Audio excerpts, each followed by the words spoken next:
Hello বন্ধুরা, তোমরা সবাই কেমন আছো? আশা করছি তোমরা সবাই খুব ভালো আছো।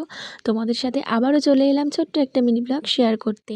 সামনেই কিন্তু জন্মাষ্টমী চলেই এসছে, তাই কিন্তু একদম আর দেরি করা যাবে না। আমি তাড়াতাড়ি করে বেরিয়ে পড়লাম গোপু সোনার জন্য ড্রেস কিনতে। তো এত সুন্দর সুন্দর এই দোকানটাতে ড্রেসগুলো ছিল, কোনটা ছেড়ে কোনটা নেব সেটা তো ভেবেই পাচ্ছিলাম না। যাই হোক, কী কী নিলাম সেগুলো তোমাদের সাথে একটা পরের ভিডিওতে শেয়ার করব। তো কেনাকাটা করার পরে চলে গেছিলাম আমাদের শেওড়াফুলি কালীবাড়িতে। তো শেওড়াফুলির কালীবাড়িতে কিন্তু অনেক গোপাল ঠাকুর ছিল, অনেক গোপাল ছিল দোকানে।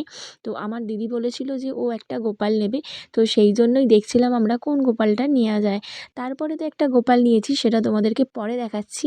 তার আগে তোমরা আমাদের শেওড়াফুলির মা নিস্তারিণীকে দর্শন করে নাও। তারপরে আমার দিদি কোন গোপালটা নিল, এই দেখো, দেখে নাও।